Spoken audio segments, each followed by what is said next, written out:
जिल्हा परिषदच्या निवडणुकीचा धुराळा उडालाय. 12 जिल्ह्यांचे बिगुल वाजले. गावोगावी बॅनर लागले. इच्छुक उमेदवारांनी कोरा करकरी ड्रेस शिवला. पण थांबा, तुम्ही जर जळगाव, धुळे किंवा नंदुरबारचे असाल तर तुमच्या गावातील वातावरण थंड का आहे? तुमच्या मनात हा प्रश्न नक्कीच आला असेल की अहो, अख्ख्या महाराष्ट्रात इलेक्शनची चर्चा आणि आपल्या खानदेशालाच का अडगलं? नक्की काय पाप केलंय आपण? मित्रांनो, हे प्रकरण वर करणे जितकं साधं वाटतंय तितकं ते साधं नाहीये. यामागे एक असा कायदेशीर सापळा आहे ज्यात तुमचं आणि माझं मत अडकलंय. 50% आरक्षणाची एक अशी भिंत उभी राहिली आहे जी तोडणं सरकारलाही जड जाते. आजच्या व्हिडिओमध्ये आपण तोच गुंता सोडवणार आहोत. हा व्हिडिओ पाहिल्यानंतर तुम्हाला कोणाला विचारायची गरज पडणार नाही की निवडणुका कधी होणार. हा व्हिडिओ शेवटपर्यंत पहा, कारण अर्धवट माहिती धोकादायक असते. चला विषयाचा पंचनामा करूया आजच्या व्हिडिओमध्ये. नमस्कार, मी नील सोनार. तुम्ही पाहत आहात बोल एमएच. सध्या एकच चर्चा जोरात आहे, जिल्हा परिषद आणि पंचायत समितीच्या निवडणुका. राज्य निवडणूक आयोगाने 12 जिल्ह्यांचं वेळापत्रक जाहीर केलं. 5 फेब्रुवारी 2026 ला मतदान होणार हे सुद्धा फिक्स झालं. भंडारा, गोंदियांसारख्या ठिकाणी तर तयारी सुरू झाली, पण उत्तर महाराष्ट्रातल्या आपल्या भाऊ आणि दादांचे चेहरे मात्र पडलेत. जळगाव, धुळे आणि नंदुरबार या 3 महत्त्वाच्या जिल्ह्यांच्या निवडणुका या यादीत नाहीत. यामुळे नेमकं झालंय काय? जे इच्छुक उमेदवार होते, ज्यांनी गेल्या 5 वर्षांपासून गुडघ्याला बाशिंग बांधून तयारी केली होती, त्यांचे धाबे दणाणलेत. कार्यकर्ते कन्फ्यूज आहेत की आता प्रचार करायचा की नाही. म्हणूनच आज आपण हा विषय डिकोडिंग करणार आहोत. आज आपण 3 मुख्य प्रश्नांची उत्तरं शोधणार आहोत. पहिला, जळगाव, धुळे, नंदुरबारमध्ये नेमकं कायदेशीर लंचाड काय आहे? त्यानंतर दुसरा, 50% आरक्षणाची लक्ष्मण रेषा आपल्याकडेच का ओलांडली जाते? मग तिसरा आणि सर्वात महत्वाचा, आता निवडणुका कधी आणि कशा होणार? सर्वात आधी एक गोष्ट क्लिअर करूया, आणि ही गोष्ट मनावर कोरून ठेवा की 5 फेब्रुवारी 2026 ला ज्या निवडणुका इतर जिल्ह्यात होणार आहेत त्यात आपला समावेश नाही, हे 100% सत्य आहे. आता मूळ मुद्द्याकडे वळूया.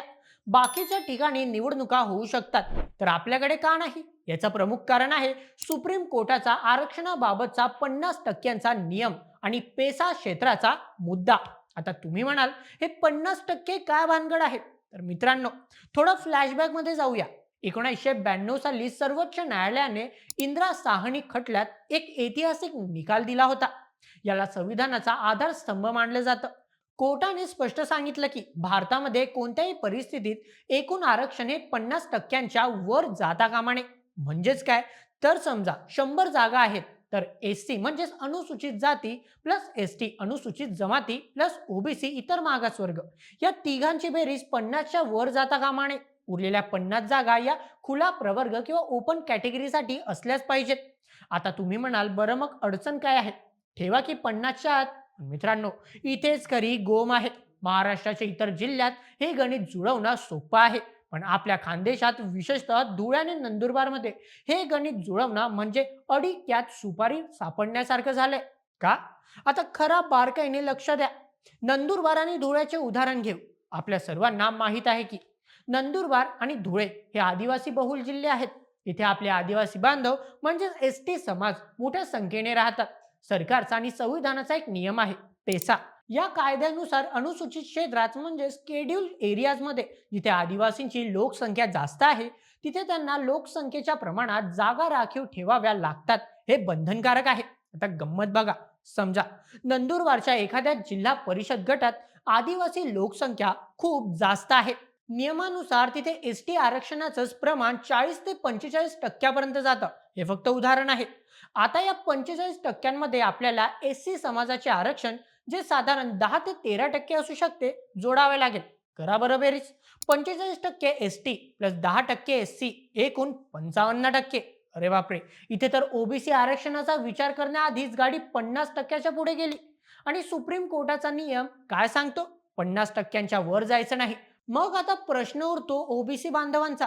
जर 50%ची मर्यादा एसटी आणि एससी आरक्षणाने संपवली असेल, तर ओबीसी समाजाला त्यांचे हक्काचे 27% आरक्षण द्यायचे कुठून? जागा शिल्लक राहत नाही. इथे सरकारसमोर 2च रस्ते आहेत. पहिला, जर ओबीसींना आरक्षण दिलं तर एकूण आरक्षण 60 ते 70% वर जाईल, जे सुप्रीम कोर्ट रद्द करेल. दुसरा, जर 50% आत राहायचं ठरवलं तर ओबीसी आरक्षण शून्यावर आणावं लागेल, ज्याचा अर्थ जे राजकीयदृष्ट्या कोणत्याही पक्षाला परवडणार नाही. उद्या मतांसाठी तोंड कसं दाखवणार? जळगावचा मुद्दा थोडा वेगळा असला तरी तिथेही काही तालुक्यांमध्ये पेसा क्षेत्र आणि आरक्षणाची पुनर्रचना करताना हाच मर्यादेचा तांत्रिक अडथळा येत आहे. त्यामुळे या तिन्ही जिल्ह्यांचे नशीब एकाच धाग्याने बांधले गेले आहे. मित्रांनो, ही परिस्थिती म्हणजे इकडे आड तिकडे विहीर अशी झाली आहे. आता लाख मोलाचा प्रश्न, निवडणुका होणार की नाही, आणि होणार तर कधी? सर्वात आधी हे समजून घ्या, निवडणुका तर होणारच, लोकशाहीत त्या टाळता येत नाही. पण जोपर्यंत हा आरक्षणाचा तिढा सुप्रीम कोर्टातून सुटत नाही तोपर्यंत तारीख सांगणे कठीण आहे. सध्या काय परिस्थिती आहे? सध्या या 12 जिल्ह्यांच्या निवडणुका होतील, त्यानंतर या उरलेल्या जिल्ह्यांसाठी सुप्रीम कोर्टात पुन्हा सुनावणी होईल. राज्य सरकारला कोर्टाला पटवून द्यावं लागेल की पेसा कायद्यामुळे आम्हाला 50%ची मर्यादा ओलांडू द्या किंवा काहीतरी मधला मार्ग काढावा लागेल. तज्ज्ञांच्या मते कदाचित मार्च 2026 किंवा त्यानंतरच याबद्दलची हालचाल आपल्याला पाहायला मिळू शकते. तोपर्यंत काय? तोपर्यंत तुमच्या जिल्ह्यात प्रशासक राजवट चालू राहील. म्हणजे काय? तर जिल्हा परिषदेचे निर्णय लोकप्रतिनिधी घेणार नाहीत, तर सरकारी अधिकारी म्हणजे सीईओ घेतील.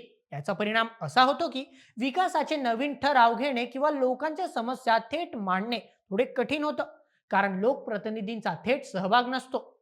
माझं तुम्हाला एकच आव्हान आहे, व्हॉट्सअप युनिव्हर्सिटीवर येणाऱ्या खोट्या तारखांवर विश्वास ठेवू नका. उद्या निवडणूक लागणार, परवा आचारसंहिता लागणार, अशा अफवांवर लक्ष देऊ नका. जेव्हा अधिकृत गॅजेट येईल तेव्हाच विश्वास ठेवा. ही होती जळगाव, धुळे आणि नंदुरबारच्या रखडलेल्या निवडणुकांमागची खरी इनसाइड स्टोरी. विषय फक्त तारखांचा नाहीये, तर विषय संविधानातील तरतुदींचा आणि सामाजिक गणिताचा आहे. जाता जाता मला तुम्हाला एक प्रश्न विचारायचा आहे, आणि मला तुमचं प्रामाणिक उत्तर कमेंट्समध्ये हवंय. तुम्हाला काय वाटतं?